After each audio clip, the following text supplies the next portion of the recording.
Hi guys. तो जो भी लोग कैट के लिए प्रिपेयर कर रहे हैं उनका एक बहुत कॉमन क्वेश्चन है कि इस बार कैट को कौन कंडक्ट कराएगा, कौन सा आईआईएम है जो कैट कंडक्ट कराएगा।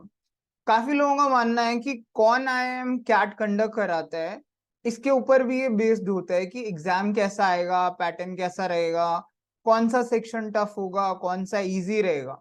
बिकॉज हर साल एक आईआईएम को कैट कंडक्ट कराने की जिम्मेदारी दी जाती है और वो एक कन्वीनर अपॉइंट करते हैं और वो कन्वीनर जो है वो सारा एग्जाम वगैरह कंडक्ट कराता है। पेपर अकेला पेपर कोई भी सेट नहीं कर सकता, मतलब वो मेन हेड होता है जिसकी गाइडेंस में सारा पेपर वगैरह सेट होता है, चेकिंग होती है, रिजल्ट डिक्लेयर वगैरह होता है।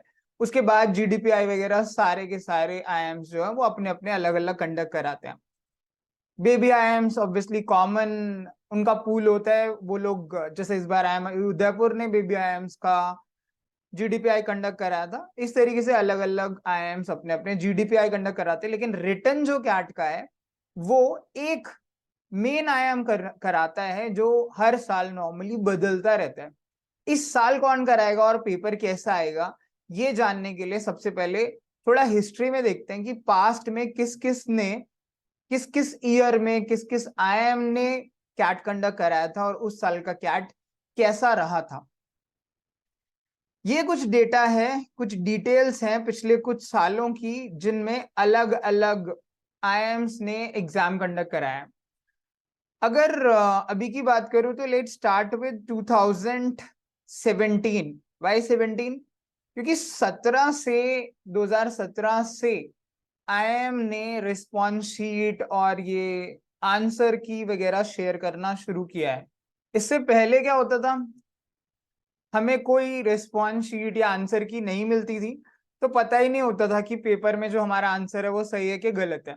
अब सबको पता है कि कैट जैसे इस बार 26 नवंबर को है तो तकरीबन एक हफ्ते के अंदर अंदर मे बी 1 वीक के बाद ही रिस्पॉन्स शीट आ जाती है जिसमें करेक्ट आंसर और इनकरेक्ट, मतलब करेक्ट आंसर और हमारे मार्क्ड आंसर दोनों होते हैं। उसके बेसिस पे हम अपना स्कोर जज कर लेते हैं कि भाई मेरे 20 सही है, 10 गलत है, तो मेरा ये स्कोर बेटर है और उस स्कोर पे ये परसेंटाइल आने के चांसेस हैं। तो मोर और लेस हमें अपनी परसेंटाइल का और स्कोर का अंदाजा पहले ही हो जाता है इन केसेस में। और ये हुआ कब से? जब से 2017 में, 2017 से ये हुआ है जब पहली बार ये शेयर की गई थी शीट। अब 2017 से अगर शुरू करूं तो 2017 में आईएम लखनऊ ने कैट का एग्जाम कंडक्ट कराया था। अगर आपने 2017 का पेपर देखा है, एक और ये इंपॉर्टेंट चीज है ऑब्वियसली, बट ये कभी और बात करेंगे कि हमें लास्ट ईयर के कैट के पेपर्स को डिटेल में स्टडी करना चाहिए और सारे पेपर्स करने भी चाहिए। बट 2017 में जब आईएम लखनऊ ने पेपर कराया था तो नॉर्मली आईएम लखनऊ के बारे में बोला जाता है कि वो क्वांट बाइज्ड होता है, तो उनका क्वांट थोड़ा टफ होता है। ठीक है, इससे पहले जब 2010 में कराया था आईएम लखनऊ ने तो क्वांट फिर भी थोड़ा बेटर आया था, लेकिन 2017 का जो क्वांट था वो इजी टू मॉडरेट था। मतलब आईएम लखनऊ के होते हुए भी quant was not difficult, it was comparatively easy.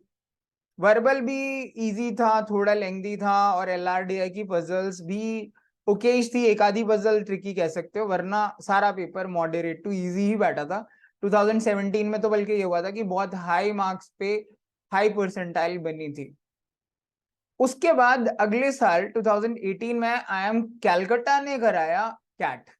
Calcutta बहुत फेमस है क्वांट के लिए, और 2017 का क्वांट जितना आसान था ना, 2018 का क्वांट उतना ही डिफिकल्ट था।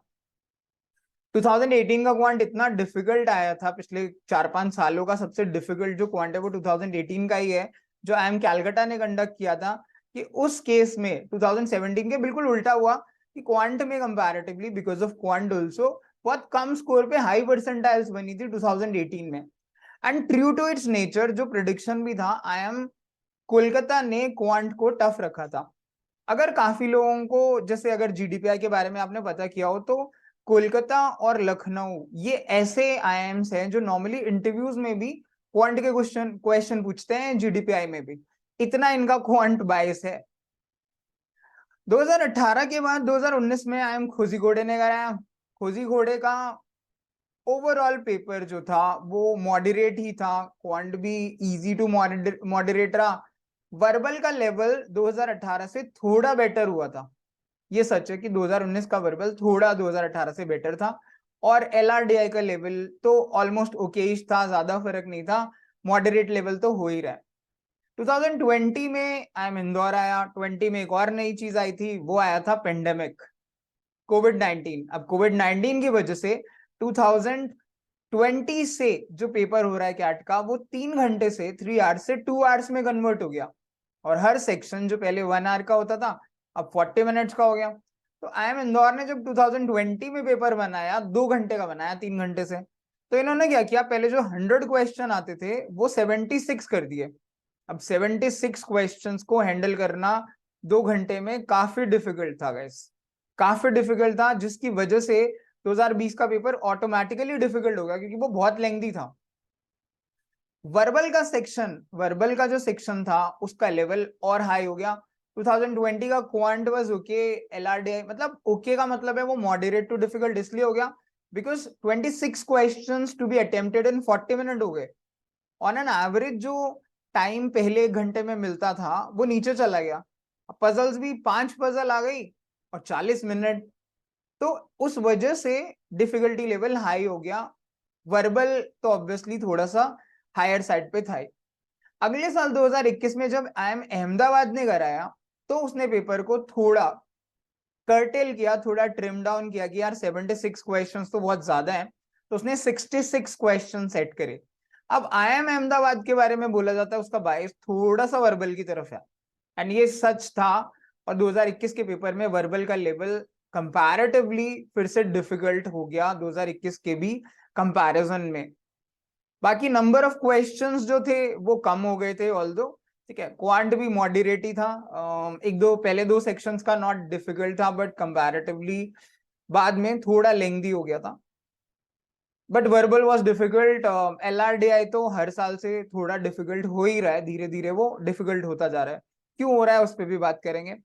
फिर लास्ट ईयर 2022 में IIM बैंगलोर आया, ठीक है, IIM बैंगलोर ने भी सेम पैटर्न रखा जो IIM अहमदाबाद का था, यानी 66 क्वेश्चन ही रखे, लेकिन इन्होंने थोड़ा सा चेंज करने की LRDI में कोशिश की थी कि चारों puzzle same number of questions की रखी थी, जबकि अहमदाबाद ने 6-6-4-4 की पजल्स रखी थी, इन्होंने 5-5-5 की रखी। और वर्बल में एक थोड़ा सरप्राइज डालने की कोशिश करी कि ऑड वन आउट की जगह एक पैरा कंप्लीशन टाइप से दिया, जो मेरे ख्याल से पैरा जंबल्स का ही एक एक्सटेंडेड वर्जन था। बट ओवरऑल वर्बल डिफिकल्ट था, क्वांट मॉडरेट था, और LR भी मॉडरेट टू डिफिकल्टी था। ये है पिछले 2017 से लेकर पिछले साल तक के कैट की स्टोरी। इस तरीके से पेपर का पैटर्न आ रहा है। सो कहीं ना कहीं थोड़ा सा जिस भी IIM का जिस सेक्शन की तरफ बाइस है, तो वो थोड़ा सा उस सेक्शन को टफ बनाने की कोशिश करता है, बट ये हमेशा भी सच नहीं होता। अब अगर इस बार की बात करूं, तो इस बार को मैक्सिमम प्रोबेबिलिटी ये है, मेजॉरिटी ऑफ द प्रोबेबिलिटी है कि IIM लखनऊ जो है वो 2023 का पेपर सेट करेगा। अब IIM लखनऊ पेपर सेट करेगा तो कैसा पेपर आएगा, काफी लोग ये प्रिडिक्ट करते हैं, ठीक है। हालांकि मैं आगे बढ़ने से पहले एक डिस्क्लेमर बता दूं कि ये सारी प्रिडिक्शंस जो है ना, ये बेसलेस होती हैं। बहुत ज्यादा इनके ऊपर अगर आप जाकर तैयारी करोगे तो आपको बेनिफिट नहीं मिलेगा, बिकॉज कोई भी IIM अकेले एक बंदा 2 बंदे नहीं पेपर सेट करते। ये टीम के ऊपर डिपेंड करता है, उस टीम का कन्वीनर कौन है, उसके इंटरेस्ट क्या है, और बाकी लोग जो पेपर सेट कर रहे हैं उन सबके ऊपर डिपेंड करता है। बट फिर भी एक स्लाइट स्लाइट एडवांटेज होता है अगर आप उस IIM के प्रीवियस ईयर पेपर्स को स्टडी करो, उसके पैटर्न को स्टडी करो, तो आपको कुछ इंसाइट जरूर मिल सकती है। मैं 100% नहीं कह रहा, बट कुछ परसेंट अगर आपको आइडिया रहेगा तो आपको सरप्राइज एलिमेंट जो है ना वो हैंडल करना उस दिन 26 नवंबर को इस बार आसान रहेगा। अगर IIM लखनऊ की बात करें तो पिछली बार IIM लखनऊ ने जो पेपर बनाया था वो 2017 का था। 17 का quant was easy, it was really easy. आप देखोगे तो पिछले सालों में 2017 का जो क्वांट है वो सबसे इजी क्वांट में से है। तो इस बार भी IIM लखनऊ बना रहा है, तो क्या क्वांट इजी आएगा? ऐसा लगता नहीं है कि इस बार का लखनऊ का जो क्वांट है वो काफी इजी होगा। सी, अब क्या हो रहा है, क्वांट नॉर्मली मॉडरेट ही आता है। क्वांट पहले डिफिकल्ट आता था लेकिन अब मॉडरेट आता है। क्यों? क्योंकि इंजीनियर्स और नॉन इंजीनियर्स के बीच का जो गैप है उसे हटाने की IIM कोशिश कर रहा है। क्योंकि अगर क्वांट डिफिकल्ट आता है तो इंजीनियर्स को हमेशा बेनिफिट होता है, नॉन इंजीनियर्स उसे कर नहीं पाते हैं। इसलिए अब जो क्वांट है वो नॉर्मली मॉडरेट हो गया है, मॉडरेट टू इजी है। लखनऊ की बात करूं तो उसका थोड़ा बायस रहता है क्वांट की तरफ, 2010 में भी ऐसा देखने को मिला था। तो ऐसा लगता है इस बार का क्वांट जो है मॉडरेट रहेगा। और दूसरी चीज जो क्वांट के केस में लगती है, 2017 का पेपर भी आप देखोगे तो इसका 50% से ज्यादा फोकस अर्थमेटिक और ज्योमेट्री पे रहता है, जो नॉर्मली भी होता है, लेकिन अर्थमेटिक और ज्योमेट्री पे लखनऊ काफी फोकस करता है। तो ऐसा एक्सपेक्ट कर सकते हो अगर 22 होंगे तो 11-12 क्वेश्चन तो पक्का अर्थमेटिक और ज्योमेट्री वाले पार्ट से ही आएंगे। So it will probably be a moderate quant. Verbal की बात करूं, तो वर्बल का लेवल हर साल धीरे धीरे धीरे धीरे ऊपर होता ही जा रहा है। लास्ट ईयर का वर्बल देख लो, उससे लास्ट का देख लो, लास्ट ईयर का बैंगलोर का वर्बल वाज एक्चुअली डिफिकल्ट। कई स्लॉट्स में तो 4 में से 2 पैसेज डिफिकल्ट थे, एक मॉडरेट था और एक ही इजी था। यानी आप एक ही पैसेज कर सकते थे या दूसरा ट्राई कर सकते थे, दो तो बिल्कुल लोगों के सर के ऊपर से भी गए हैं, इतना डिफिकल्ट था वर्बल। एंड वर्बल का जो लेवल है वो सच में डिफिकल्ट होता ही जा रहा है। इसलिए लखनऊ भी वर्बल का लेवल इतना इजी नहीं रखेगा, it will be moderate to difficult only, ऐसा एक्सपेक्टेशन है। दूसरी बात करूं एलआरडीआई की, सी एलआरडीआई एक ऐसा सेक्शन है जो सबसे इंपॉर्टेंट सेक्शन इसलिए है क्योंकि वो इंजीनियर नॉन इंजीनियर का जो डिफरेंस है ना उसको निगेट करने का सबसे बड़ा जो रोल प्ले करता है वो एलआरडीआई करता है। बिकॉज एलआरडीआई दोनों के लिए बराबर है, उसमें ज्यादा बायसनेस नहीं है। कुछ लोग हालांकि फिर भी कहते हैं कि जिनका क्वांट अच्छा है या इंजीनियर्स जो है उनका एलआरडीआई अच्छा होता है, लेकिन वो पजल्स, डिसीजन मेकिंग स्किल्स, आपके थॉट प्रोसेस से खेलता है एलआरडीआई। एंड एलआरडीआई का लेवल भी धीरे धीरे धीरे धीरे बेटर हो रहा है। और 40 मिनट का सेक्शन अगर देखूं तो टाइम कंस्ट्रेंट्स को देखते हुए ऐसा लगता है कि 40 मिनट में ऑब्वियसली 4 पजल 5 पजल हैंडल करना इज वेरी डिफिकल्ट।